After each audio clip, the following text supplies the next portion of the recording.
Hello everyone, स्वागत है आप सभी का सुफल होम्स के इस प्लेटफॉर्म पर। इस वीडियो में हम मॉडर्न इंडिया यानी कि इंडियन फ्रीडम स्ट्रगल से संबंधित कुछ रैपिड रिवीजन क्वेश्चंस देखेंगे। तो चलिए शुरू करते हैं। पहला क्वेश्चन है, वर्नाकुलर प्रेस एक्ट को निम्नलिखित में से किस पत्रिका के उकसावे से प्रेरित होकर लाया गया था? इसका राइट आंसर है अमृत बाजार पत्रिका। और अमृत बाजार पत्रिका किसने लिखा है, इसके संपादक कौन है बेसिकली? तो शिशिर कुमार घोष इसके संपादक हैं, शिशिर कुमार घोष। ओके, नेक्स्ट ये केसरी बेसिकली क्या था? ये मराठा भाषा में था, मराठी भाषा में कह सकते हो आप, ठीक है, मराठी भाषा में। और इसके संपादक कौन है केसरी के? तो जब पहले संपादक की बात करें तो गोपाल गणेश अगरकर का नाम आप लेंगे। बेसिकली इसके संपादक कौन थे? तिलक थे, ठीक है। एंड सोम प्रकाश की बात करें, सोम प्रकाश पत्रिका के संपादक कौन थे? ईश्वर चंद्र विद्यासागर, ठीक है, ईश्वर चंद्र विद्यासागर इसके संपादक थे। यंग इंडिया सभी को पता है, महात्मा गांधी, ठीक है, गांधी। तो ये ध्यान रखिएगा। और ईयर भी देख लेते हैं, केसरी का 1881 एंड यंग इंडिया आपको पता है, आप कमेंट में आंसर करिए। सोम प्रकाश का 1859, ठीक है। तो ये कुछ चीज़ें ध्यान रखेंगे आप। नेक्स्ट क्वेश्चन है हमारा क्वेश्चन नंबर 2, भारत में स्थानीय स्वशासन की अवधारणा के जनक के रूप में किसे जाना जाता है? इसका राइट आंसर लॉर्ड रिपन, आप सभी जानते हैं। नेक्स्ट क्वेश्चन है आपके लिए, बंगाल विभाजन से संबंधित कथनों में से कौन सा कथन सही नहीं है? तो इसका राइट आंसर, एक एक करके ऑप्शंस देखते हैं। तो पहला लिखा है जुलाई 1905 ईस्वी में, देखिए नहीं पूछा है, ये बात ध्यान रखिएगा। जुलाई 1905 ईस्वी में बंगाल विभाजन की घोषणा की गई थी, बिल्कुल करेक्ट है। बंगाल विभाजन का दिन सारे बंगाल में शोक दिवस के रूप में मनाया गया है, तो ये भी सही है। नेक्स्ट पॉइंट है कि गरम दल और नरम दल के नेताओं ने इस विभाजन के विरुद्ध पृथक पृथक आंदोलन चलाया। ओके, नेक्स्ट देखते हैं, आंदोलन के दौरान स्वदेशी और बहिष्कार जैसे नए संघर्ष के तरीके अपनाए गए थे, तो ये भी करेक्ट है। तो जो राइट आंसर हो गया, मतलब सही नहीं है पूछा गया था, तो सी सही नहीं है, तो आंसर विल बी सी।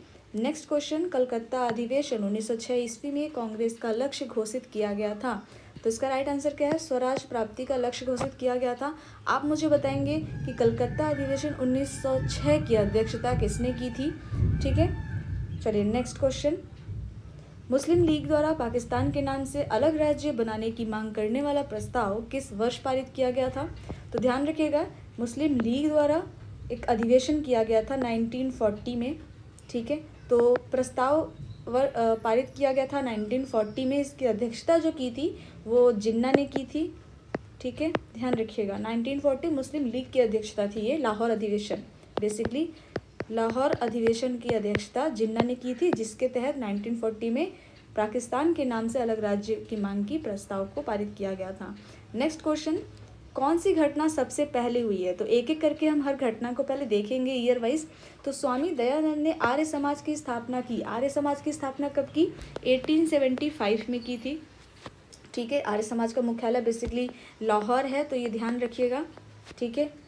था मतलब दीनबंधु मित्र ने नील दर्पण का लेखन किया, तो नील दर्पण basically 1858-59, okay.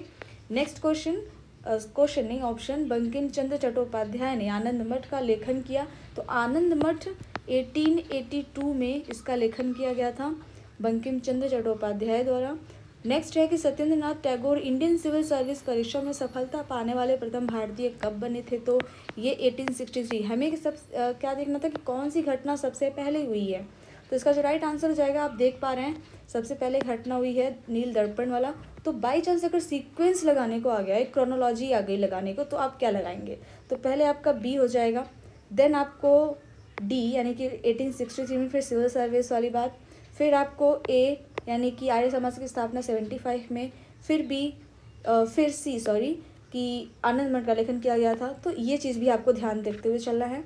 Next question, British काल में किन प्रांतों को प्रेसिडेंसी कहा जाता था? देखिए प्रेसिडेंसी में आप 3 नाम आपको बेसिकली ध्यान आने चाहिए, कौन कौन से? बंगाल, ठीक है, मद्रास और बॉम्बे, ये 3 नाम ध्यान आने चाहिए। तो यहाँ पर बंगाल और बॉम्बे दिया हुआ है, तो पूछा जा रहा है किन प्रांतों को प्रेसिडेंसी कहा जाता था? 1 और 3 यानी C option will be right, ठीक है। नेक्स्ट क्वेश्चन, स्वदेशी आंदोलन के दौरान स्वदेश बांधव समिति ने जनता को संगठित करने हेतु अथक कार्य किए। इस उद्देश्य हेतु समिति ने निम्नलिखित में से किन माध्यमों का प्रयोग किया? तो एक एक चीज़ का व्याख्यान का प्रयोग किया था, गीत का, शिल्प का और मध्यस्थता समितियां का।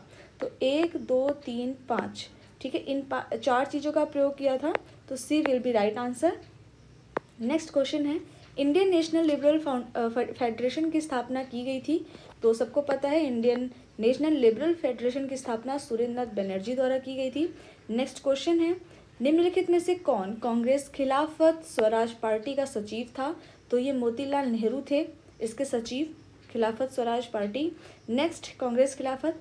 सो नेक्स्ट क्वेश्चन है, निम्नलिखित में से कौन से भारतीय स्वतंत्रता संग्राम के नरम दल संबंधी नेताओं में शामिल नहीं हैं? ठीक है, यानी आपको पता होना चाहिए कि नरम दल के नेता कौन थे और गरम दल के नेता कौन थे।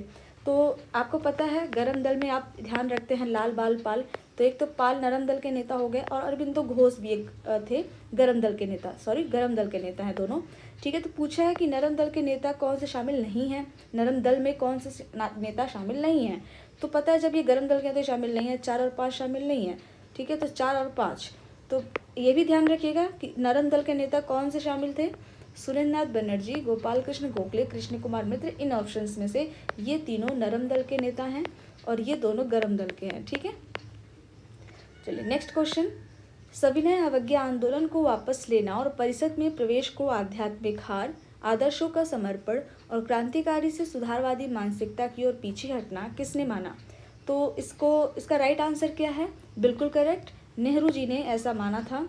नेक्स्ट क्वेश्चन है, सन 1939 में कांग्रेस के त्रिपुरी अधिवेशन में पार्टी ने अपनी ओर से निम्नलिखित में से किस देश में एक मेडिकल मिशन भेजा था? तो भेजा चीन में था, लेकिन आपको आंसर यहाँ पर यह भी करना है कि 1939 में त्रिपुरी अधिवेशन में कांग्रेस की अध्यक्षता किसने की थी? ठीक है, चलिए नेक्स्ट क्वेश्चन, निम्नलिखित में से किसे गांधी जी ने देशभक्तों के बीच राजकुमार कहा था? तो आप सभी को पता है सुभाष चंद्र बोस को गांधी जी ने देशभक्तों के बीच राजकुमार कहा था। नेक्स्ट क्वेश्चन है, राजनीतिक संघों और उनके संस्थापकों के निम्नलिखित में से कौन सा युग्म सही सुमेलित नहीं है? ठीक है, चलिए एक एक करके देखते हैं इसका आंसर। लैंड होल्डर्स सोसाइटी की बात करें, लैंड होल्डर्स सोसाइटी की बात करेंगे तो इसका ये देवेंद्रनाथ टैगोर यहाँ गलत लिखा है, द्वारकानाथ टैगोर। ठीक है, द्वारकानाथ टैगोर। तो बेसिकली इसमें ईस्ट इंडिया एसोसिएशन दादा भाई नौरोजी, बिल्कुल correct. Bombay Presidency Association Badruddin Tyabji इसके संस्थापक थे, ये भी सही है। मद्रास महाजन सभा के शिशिर कुमार घोष नहीं हैं, ये हैं वीर राघवाचारी। ठीक है, एम वीर राघवाचारी, ध्यान रखिएगा, ये इसके संस्थापक हैं मद्रास महाजन सभा के। अच्छा, एक चीज़ ध्यान रखिएगा, इसमें बेसिकली पूछा तो सुमिलित नहीं गया था, तो ये भी सुमिलित नहीं है, ये भी सुमिलित नहीं है। ठीक है, ध्यान रखना है इस बात को। अच्छा, लैंड होल्डर्स सोसाइटी की स्थापना कब हुई थी? तो 1838 में। ठीक है, और ईस्ट इंडिया एसोसिएशन की स्थापना 1866 में। बॉम्बे प्रेसिडेंसी एसोसिएशन तो 1885। ठीक है, यानी कि Indian National Congress, Bombay Presidency Association, इन तीनों को आप 1885 के थ्रू याद कर सकते हैं। अच्छा, तैयब जी के अलावा आप एक फिरोज शाह मेहता और केटी तेलंग, इन दोनों का नाम भी आप ध्यान रखेंगे, बॉम्बे प्रेसिडेंसी एसोसिएशन से संबंधित। मद्रास महाजन सभा की स्थापना कब हुई थी? तो 1884। तो अच्छा, सीक्वेंस अगर लगाने को आ जाएगा तो सीक्वेंस क्या लगाएंगे? 1838 यानी कि लैंड होल्डर सोसाइटी, फिर आप क्या लगाएंगे? 1866 ईस्ट इंडिया एसोसिएशन यानी AB, फिर मद्रास महाजन सभा तो D, एंड देन 1884 मद्रास है, 1885 बॉम्बे प्रेसिडेंसी एसोसिएशन है तो C। तो ये सीक्वेंस यानी क्रोनोलॉजी भी आ सकती है लगाने को, तो ये ध्यान रखेंगे आप। और मद्रास महाजन सभा में वी राघवाचारी के साथ साथ आप सुब्रमण्यम अय्यर को भी ध्यान रखेंगे। So thank you so much everyone for this video, and मिलते हैं आपसे इसी के साथ आगे नेक्स्ट वीडियो में। तब तक के लिए thank you so much, bye bye.